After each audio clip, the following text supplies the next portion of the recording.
Hello and thank you for joining us on Giving Voice to Depression. I'm Terri. And I'm Bridget. According to the World Health Organization, 350 million people worldwide suffer from depression. Yet at any given time, we can feel entirely alone in our battle. By sharing our stories, we can learn what works for other people, compare our experiences, and share the lessons and resources we've uncovered. Because while we've all heard the statistics, numbers don't tell the story. People do. So today we're going to do something a little bit different. Since both Bridget and I not only live with depression, but have lost family members and friends to its darkness, we realize we have to be willing to share our stories too, since other people are trusting us with their experiences and their truths. So here's Bridget giving her voice to depression.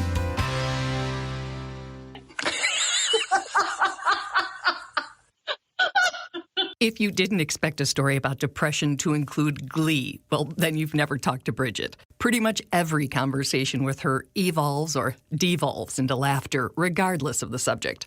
But that doesn't mean she isn't deeply hurting.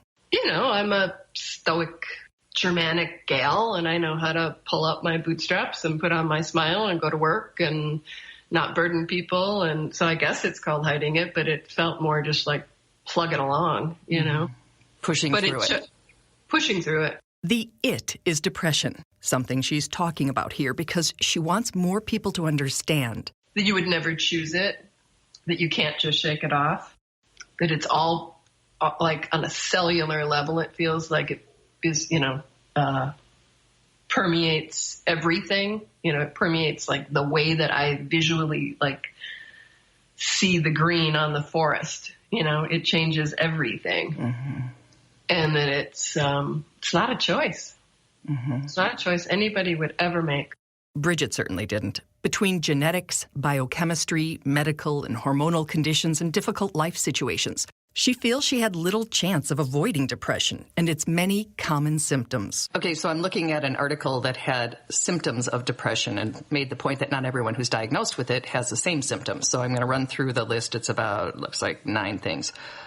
Feeling sad or empty. Yes. Decreased interest or pleasure in activities. Absolutely. Appetite change with weight loss or weight gain. Oddly, appetite suppressed and weight gain. And I believe that brings me back to the hormonal piece. The worst of both.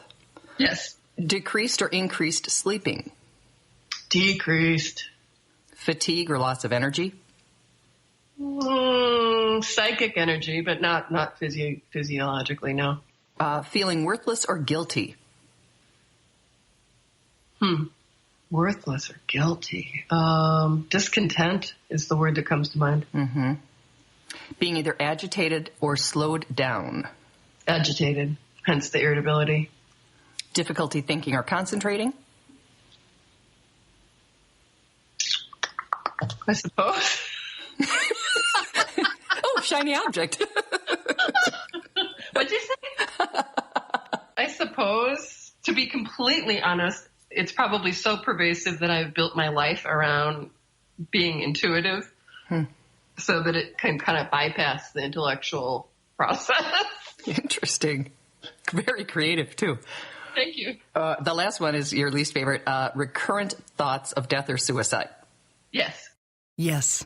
A tiny word with huge implications, spoken just seconds after a joke. Because that's how common really dark thoughts can be for people with depression. But recently, those thoughts were far less casual and much more threatening for Bridget. And that's the story and the warning she wants to share. Bridget knows that for her, antidepressants are a key to living with her depression. Still, about 2 years ago, after she was feeling better and stronger, she went off them, like lots of people do. She meditated and tried a number of other more natural or holistic remedies, and they seemed to work, sometimes, for a while. I don't know that it wasn't helping me keep it at bay for 2 years. Right. But it certainly wasn't an appropriate or adequate solution. It took its toll on me and my family, and at some point I just had to say uncle. So I did reach out, and it was very obvious in the intake with the physician that this was the next step and the best step. And I went home. In fact, I swallowed it without water in the car, starting the process, and 4 days later felt remarkably better, day and night better. You know, those voices. And when I say voices, I really do mean, a part of my psyche, quieted immensely with huge relief. And again, the better living through chemistry became very clear. But then on the 5th day, all that changed. And I don't really understand why, except I guess it's common. It was full and complete immersion back into the darkness. And that lasted about 4 days. And Darker that was than it had been before you started taking it? Yeah. Absolutely. So how dark was really dark? I wanted to be dead. I didn't have a plan. I didn't give myself the indulgence to research it online. It was not, that extreme hadn't kicked in, but the thought was utterly pervasive. But because she was in the grips of it, she never thought that the meds or her body's reaction to them could be affecting her perception of reality. It didn't cross my mind.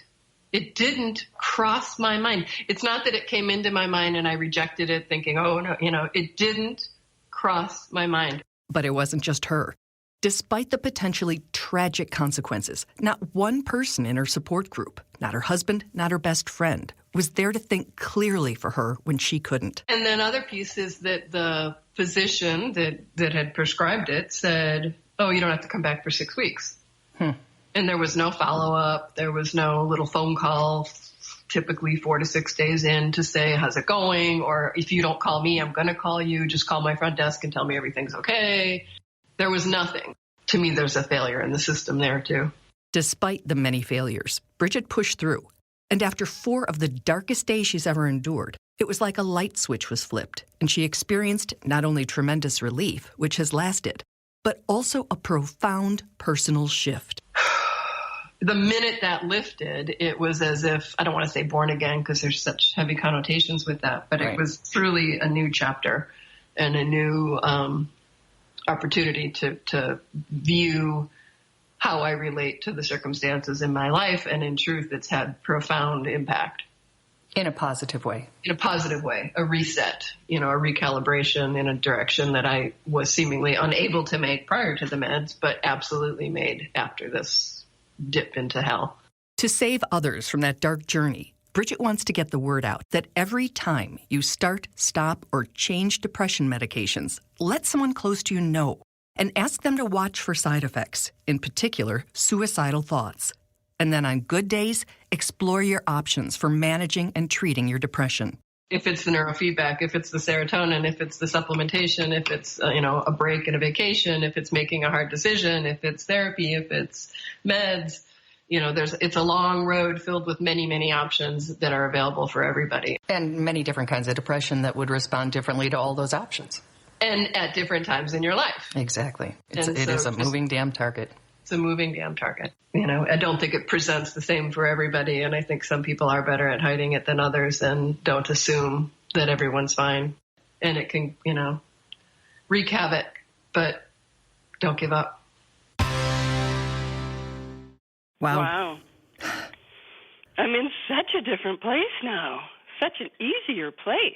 Tell me about it. I'm so glad because it breaks my heart to hear that.